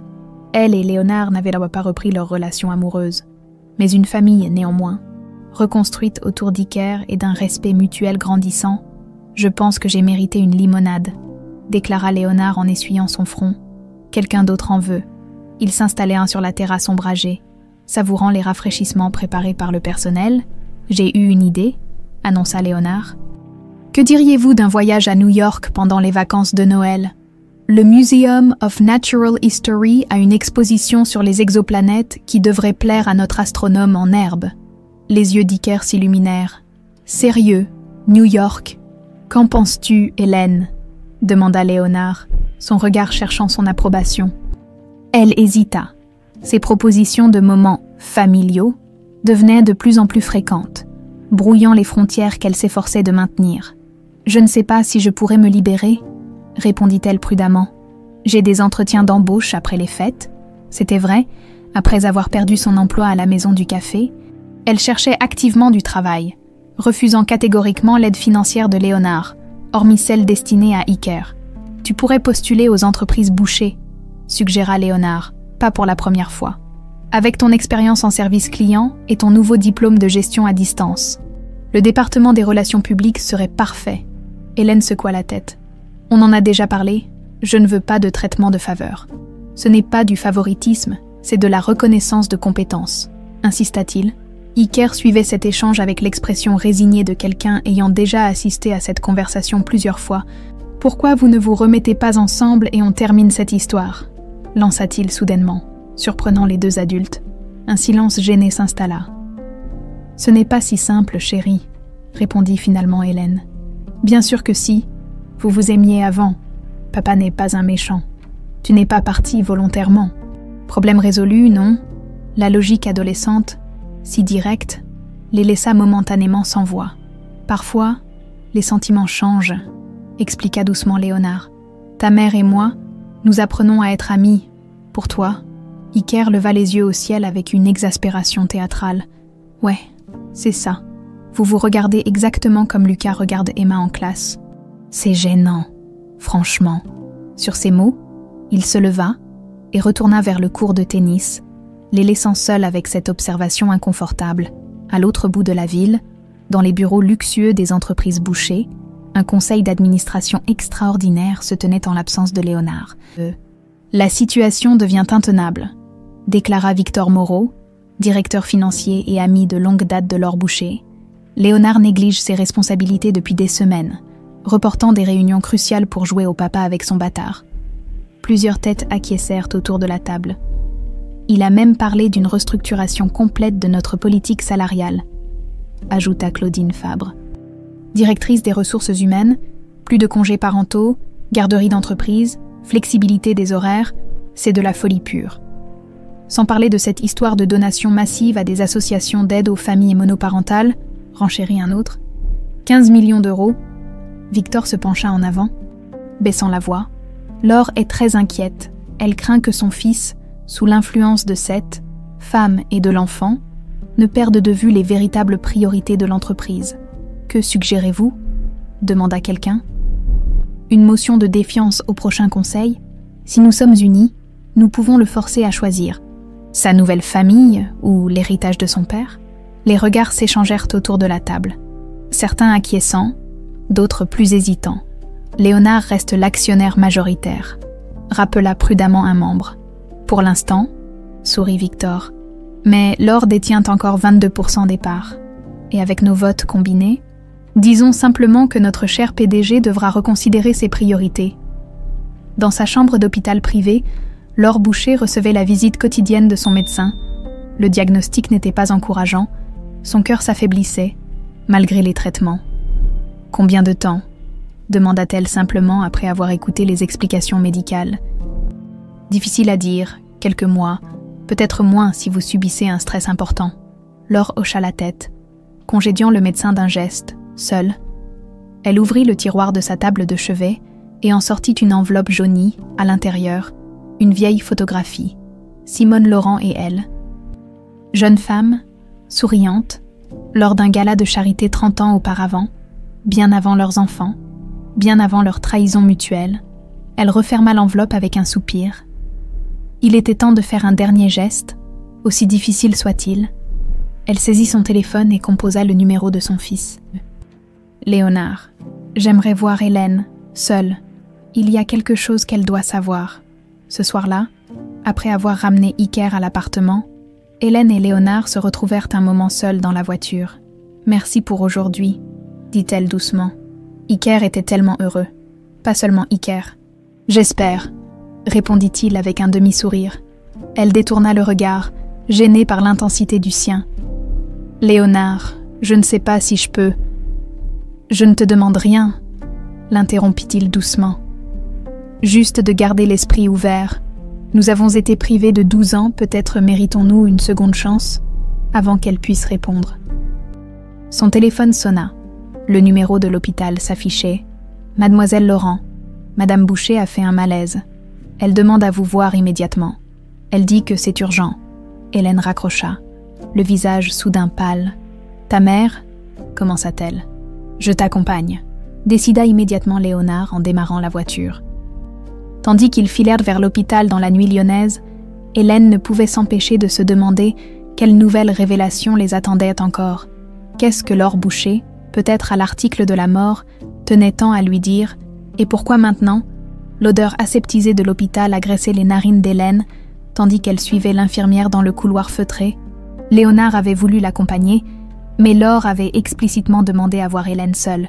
« Elle est très faible », prévint l'infirmière en s'arrêtant devant une porte. « Essayez de ne pas l'agiter. » Hélène acquiesça, son cœur battant dans sa poitrine. Que pouvait bien vouloir lui dire cette femme qui avait détruit sa vie? Quelles excuses, quelles justifications pourrait-elle encore inventer? La chambre privée ressemblait plus à une suite de luxe qu'à une chambre d'hôpital, avec son mobilier élégant et ses bouquets de fleurs. Seuls les moniteurs médicaux et la perfusion rappelaient la gravité de la situation. Laure Boucher, amaigrie et pâle, semblait avoir vieilli de 10 ans en quelques semaines. Ses cheveux parfaitement coiffés et son visage maquillé ne parvenaient pas à masquer la fatigue profonde qui creusait ses traits. « Approchez », ordonna-t-elle d'une voix faible mais autoritaire. « Je n'ai pas beaucoup de temps. » Hélène s'avança jusqu'au fauteuil près du lit, gardant une distance respectueuse. « Vous avez demandé à me voir ?» dit-elle simplement. Laure l'observa longuement, comme si elle cherchait quelque chose dans son visage. « Vous lui ressemblez ?» dit-elle finalement. « À votre mère. » La même obstination dans le regard. « Ne parlez pas d'elle, » répliqua sèchement Hélène. « Vous n'en avez pas le droit. » Un sourire là étira les lèvres de Laure. « Voilà pourquoi je vous ai fait venir, pour vous parler de Simone, de ce que vous ignorez. » Elle désigna un petit coffret en bois posé sur la table de chevet. « Ouvrez-le. » Méfiante, Hélène s'exécuta. À l'intérieur se trouvaient des photographies anciennes. Jaunies par le temps, sur la première, 2 jeunes femmes souriaient à l'objectif, bras dessus, bras dessous, devant ce qui semblait être une école. « C'est ma mère ?» demanda Hélène, stupéfaite. « Simone et moi, à l'école de commerce de Lyon, 1980, confirma Laure. Nous étions amies, les 2 seules boursières de la promotion. Méprisées par les filles de bonne famille. » Hélène fixait la photo, incapable de réconcilier cette image avec ce qu'elle savait. « Je ne comprends pas. Ma mère n'a jamais mentionné. »« Bien sûr que non, » coupa Laure. « Tout comme je n'ai jamais dit à Léonard que je connaissais sa Hélène avant même qu'il ne la rencontre. » Elle s'interrompit. Prise d'une quinte de toux, quand elle reprit la parole, sa voix était plus faible. « Nous étions inséparables pendant 3 ans. Puis j'ai rencontré Henri Boucher, l'héritier. Un mariage avantageux pour une fille sans fortune comme moi. » Ses yeux se perdirent un instant dans le vide, comme si elle revivait cette époque. « Simone n'a pas approuvé.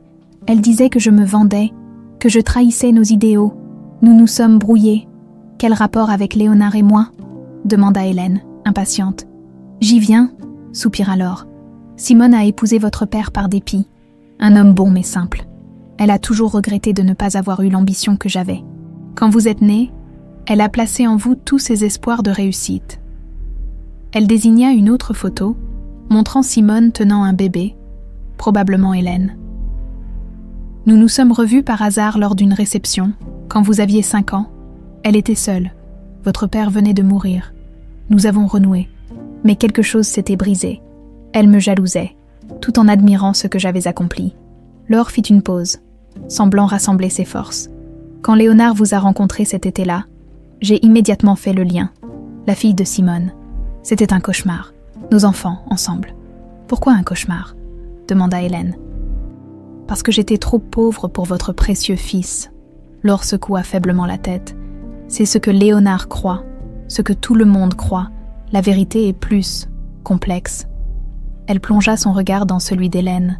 « J'ai appelé Simone dès que j'ai appris votre liaison. Je pensais qu'elle serait aussi horrifiée que moi. Mais non, elle était extatique. Sa fille avec l'héritier Boucher. Elle y voyait une revanche sur la vie, sur moi peut-être. » Hélène sentit son estomac se nouer. « C'est faux. Ma mère était furieuse quand elle a appris pour nous, pour ma grossesse. En public, oui, confirma Laure. Mais en privé, elle m'a contactée, proposant un marché odieux. Elle encouragerait votre relation, vous pousserait au mariage, en échange d'une place pour elle dans notre monde, dans notre entreprise. » Les mains d'Hélène tremblaient maintenant. « Je ne vous crois pas. » Laure tendit vers elle une enveloppe scellée. « Des lettres, de Simone, datées de cette période. Lisez-les si vous l'osez. » Hélène prit l'enveloppe sans l'ouvrir. « Quand j'ai refusé son odieux marché, poursuivit Laure, Simone a changé de tactique, la grossesse. Était-ce vraiment un accident ? Comment osez-vous ? S'indigna Hélène en se levant. J'avais 18 ans. J'étais terrifiée. Je sais, murmura Laure. Vous étiez une pièce dans son jeu, tout comme Léonard était une pièce dans le mien. J'ai proposé de l'argent, beaucoup d'argent, pour qu'elle vous éloigne de mon fils. Elle a accepté. Hélène se rassit lentement, assommée par ces révélations. Mais elle a toujours semblé me blâmer pour cette grossesse, me pousser à oublier ce garçon. En apparence, oui, pour vous manipuler, vous garder sous contrôle.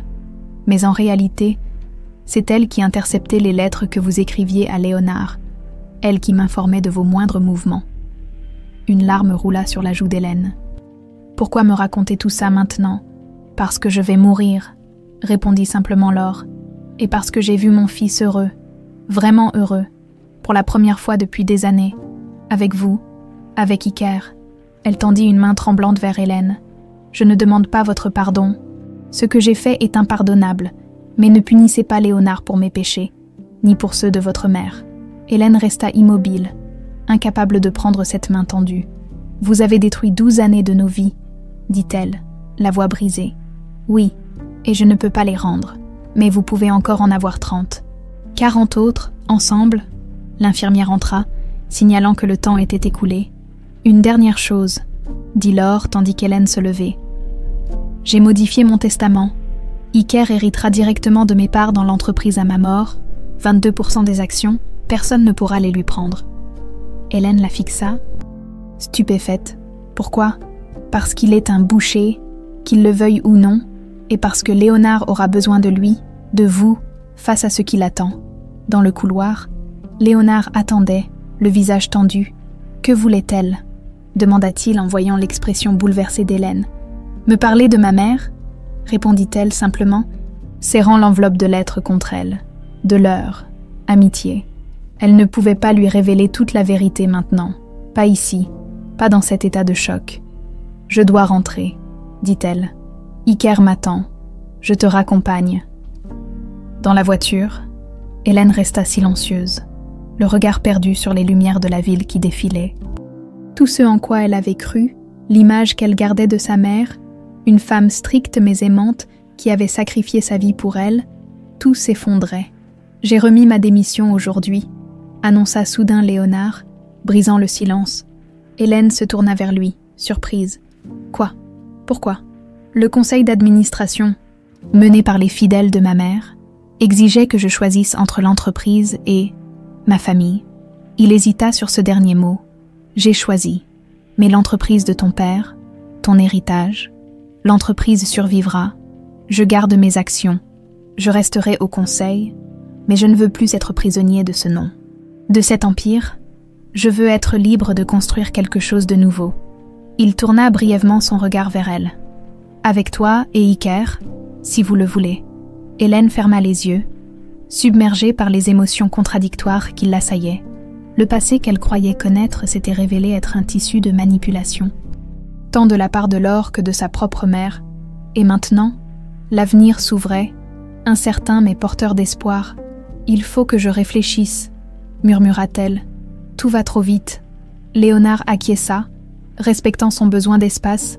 Arrivée devant son immeuble, elle hésita avant de sortir. « Laure m'a dit une dernière chose », annonça-t-elle. « Elle a légué ses parts de l'entreprise à Iker. » Léonard écarquilla les yeux. « Quoi ? Mais pourquoi ? Elle a dit qu'il en aurait besoin, que tu en aurais besoin. » Leurs regards se croisèrent dans la pénombre de la voiture. « Je passerai demain, » promit-il. « Nous parlerons. » Hélène hocha la tête et sortit, l'enveloppe de lettres fermement serrée dans sa main. Cette nuit, après qu'Iker serait endormi, elle plongerait dans ce passé douloureux, affrontant une vérité qu'elle n'avait jamais soupçonnée, et demain, peut-être, elle serait prête à envisager un avenir. Un avenir où les manipulations et les mensonges n'auraient plus leur place. Où les deux familles pourraient enfin guérir de leurs blessures anciennes. Un mois s'était écoulé depuis la révélation de Laure, un mois pendant lequel l'automne avait cédé la place à l'hiver, couvrant Lyon d'un manteau de givre matinal, un mois durant lequel Hélène avait lu et relu les lettres de sa mère, confrontant le passé qu'elle croyait connaître à la vérité troublante qui s'y cachait.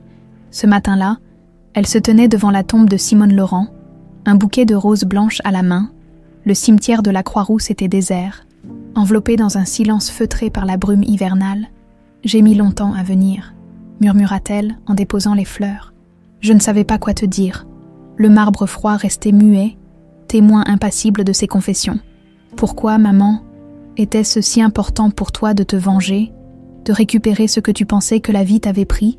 Elle s'accroupit, traçant du bout des doigts le nom gravé dans la pierre. Je crois que je commence à comprendre. Pas à pardonner. Pas encore. Mais à comprendre. Tu voulais pour moi ce que tu n'avais pas eu. Mais à quel prix? Une légère brise agita les branches des cyprès, comme un soupir. Je ne suis pas venue pour t'accuser, reprit Hélène, mais pour te dire au revoir. Le vrai au revoir. Celui que je n'ai jamais pu te dire. Et pour te dire que malgré tout, j'ai réussi. Pas comme tu l'imaginais. Mais j'ai un fils merveilleux. Un travail qui me plaît. Et peut-être même un avenir avec quelqu'un qui m'aime vraiment. Elle se releva, essuyant une larme solitaire. Adieu, maman. J'espère que tu as trouvé la paix. En quittant le cimetière, Hélène sentit un poids s'alléger sur ses épaules. Pas totalement disparu, mais suffisamment allégé pour qu'elle puisse enfin avancer. La maison du café n'avait pas changé. Les mêmes tables en marbre, les mêmes grandes fenêtres, le même parfum de café fraîchement moulu, mais Hélène y entrait aujourd'hui en cliente, non en employée. Léonard l'attendait à une table du fond, celle-là même où il s'était assis la première fois sans la reconnaître. Il se leva à son approche, son sourire trahissant sa nervosité. « Tu es venu ?» dit-il simplement. « Tu avais l'air si mystérieux au téléphone », répondit-elle en s'asseyant. « Comment aurais-je pu résister ?» Il lui tendit un café, un cappuccino avec une touche de cannelle, exactement comme elle l'aimait. « Tu te souviens ?» remarqua-t-elle, touchée par cette attention. « Je me souviens de tout », affirma-t-il. « De la première fois que je t'ai vue, lisant Camus sur un banc des berges du Rhône, de ton rire quand je t'ai raconté cette blague terrible sur les escargots, de la façon dont tu fronçais le nez quand tu réfléchissais intensément. » Hélène rougit légèrement, troublée par l'intensité de son regard. « Pourquoi ce rendez-vous ici, Léonard? Pourquoi aujourd'hui ?» Il prit une profonde inspiration. « Parce que c'est ici que tout a recommencé, sans que nous le sachions, et parce qu'aujourd'hui, il y a exactement 12 ans, nous nous rencontrions pour la première fois. » Elle écarquilla les yeux. Réalisant qu'il avait raison, le 15 décembre, comment avait-elle pu oublier? « J'ai quelque chose pour toi, » poursuivit-il en sortant une petite boîte de sa poche. « Léonard, je ne crois pas que... Ce n'est pas ce que tu penses, » l'interrompit-il avec un sourire. « Ouvre-la. » À l'intérieur se trouvait une clé ancienne en laiton. Attachée à un porte-clés représentant la basilique de Fourvière, une clé de la maison du café, expliqua-t-il. « J'ai racheté l'établissement la semaine dernière. » Hélène le fixa, abasourdie. « Tu as fait quoi ? » Maurice voulait prendre sa retraite. J'ai négocié un bon prix. Et maintenant, j'ai besoin d'une gérante compétente. Quelqu'un qui connaît l'endroit par cœur. Quelqu'un en qui j'ai une confiance absolue. Les implications de sa proposition se cristallisèrent lentement dans l'esprit d'Hélène. « Tu veux que je dirige le café ? Je veux que tu en sois la propriétaire, » corrigea-t-il. « À 51%. Je garde 49% comme investissement. Si tu veux bien de moi comme partenaire silencieux. » Hélène resta sans voix, examinant la clé dans sa paume. « Pourquoi ?» demanda-t-elle finalement. « Parce que tu aimais cet endroit. Parce que c'est ici que tu as construit ta vie pendant 6 ans. Et parce que... » Il hésita. « Parce que je veux te donner les moyens de ton indépendance. Pas par culpabilité, mais par respect, pour que si un jour tu choisis d'être avec moi, ce soit vraiment un choix, pas une nécessité. » Les larmes lui montèrent aux yeux. « Je ne sais pas quoi dire. Dis oui au café, » sourit-il. « Pour le reste, prends ton temps. » Elle referma sa main sur la clé, sentant le métal s'échauffer contre sa paume. « Oui, » murmura-t-elle. « Oui pour le café. » Leurs regards se croisèrent, pleins d'une promesse tacite que les mots n'étaient pas encore prêts à formuler. « Mais c'est génial, maman !» s'exclama Iker quand elle lui annonça la nouvelle. « Tu vas pouvoir faire ce que tu as toujours voulu, créer ton propre menu. Organiser des soirées lecture comme tu en parlais. » Ils marchaient le long des quais de Saône, profitant d'un rare rayon de soleil hivernal. Léonard les rejoindrait plus tard pour dîner. « Oui, c'est une chance incroyable, » admit-elle. « J'ai déjà plein d'idées pour redécorer l'espace. Peut-être ajouter une petite bibliothèque dans le coin. » Iker lui lança un regard en coin. « Et avec papa, ça avance. » Hélène secoua la tête, mi-amusée, mi-exaspérée. « Tu ne lâches jamais l'affaire, hein ? Je suis têtue comme mes 2 parents, apparemment. » Ils éclatèrent de rire simultanément, complices. « C'est complexe, chérie, » reprit-elle plus sérieusement. « Ton père et moi, nous avons été blessés. Il nous faut du temps. Mais vous vous aimez ?» insista Iker avec la conviction de ses 12 ans. « Ça se voit, c'est évident. » Hélène sourit sans répondre. Peut-être son fils avait-il raison. Peut-être les sentiments qu'elle s'efforçait de maintenir à distance étaient-ils plus évidents qu'elle ne voulait l'admettre. « On verra, » dit-elle finalement. « Pour l'instant, je suis heureuse de notre situation. Tu as ton père dans ta vie, et c'est l'essentiel. » Iker sembla accepter cette réponse, du moins temporairement. « Au fait, » dit-il en changeant de sujet, « il y a une nouvelle fille dans ma classe. Elle s'appelle Clara. Elle est super intelligente en maths. Elle te plaît ?» taquina Hélène. « Maman, » protesta-t-il rougissant, « c'est juste que... elle me regarde bizarrement parfois, comme si elle me connaissait. » Hélène fronça les sourcils, intriguée. « Tu lui as parlé ?»« Pas vraiment. Elle est assez... distante. Elle vient d'arriver de Genève avec sa mère. » Quelque chose dans cette information éveilla l'attention d'Hélène, mais elle n'eut pas le temps d'y réfléchir davantage. Son téléphone vibra. Un message de Léonard, annonçant qu'il les attendait au restaurant. Le restaurant était celui-là même où ils avaient déjeuné la première fois après le scandale. Mais l'atmosphère ne pouvait être plus différente. Au lieu de la tension et de la méfiance, une ambiance presque festive régnait autour de leur table. À la maison du café, porta Léonard un toast. Et à sa nouvelle propriétaire. Iker leva son verre de jus de fruits avec enthousiasme. Et aux meilleures pâtisseries de Lyon qu'elle va servir. Hélène sourit. Émue par leur soutien, ces derniers mois avaient transformé leur vie à tous. Léonard, libéré de la pression quotidienne de l'entreprise depuis sa démission de la présidence, semblait plus jeune, plus détendu. Iker s'épanouissait, excellent à l'école et désormais fier de parler de son père, et elle-même. « J'ai quelque chose pour toi », dit soudain Léonard en lui tendant une enveloppe. Un cadeau de pendaison de crémaillère anticipé. Intriguée, Hélène l'ouvrit pour y découvrir les clés d'un appartement. « Je ne comprends pas. C'est pour vous deux, » expliqua-t-il. Un appartement dans le 6e, près du parc de la Tête d'Or. Plus grand, plus lumineux, à mi-chemin entre le café et l'école d'Iker, elle le fixa, partagée entre gratitude et malaise. « Léonard, c'est trop, je ne peux pas accepter. » « Ce n'est pas un cadeau, » précisa-t-il. « C'est un investissement. Tu me rembourseras quand le café sera rentable, si tu veux. Mais Iker mérite un endroit avec une vraie chambre d'adolescent, pas un cagibi. Et toi, tu mérites de l'espace pour respirer. » Iker les observait, silencieux mais visiblement excité par cette perspective. « J'aimerais le voir avant de décider, » concéda finalement Hélène.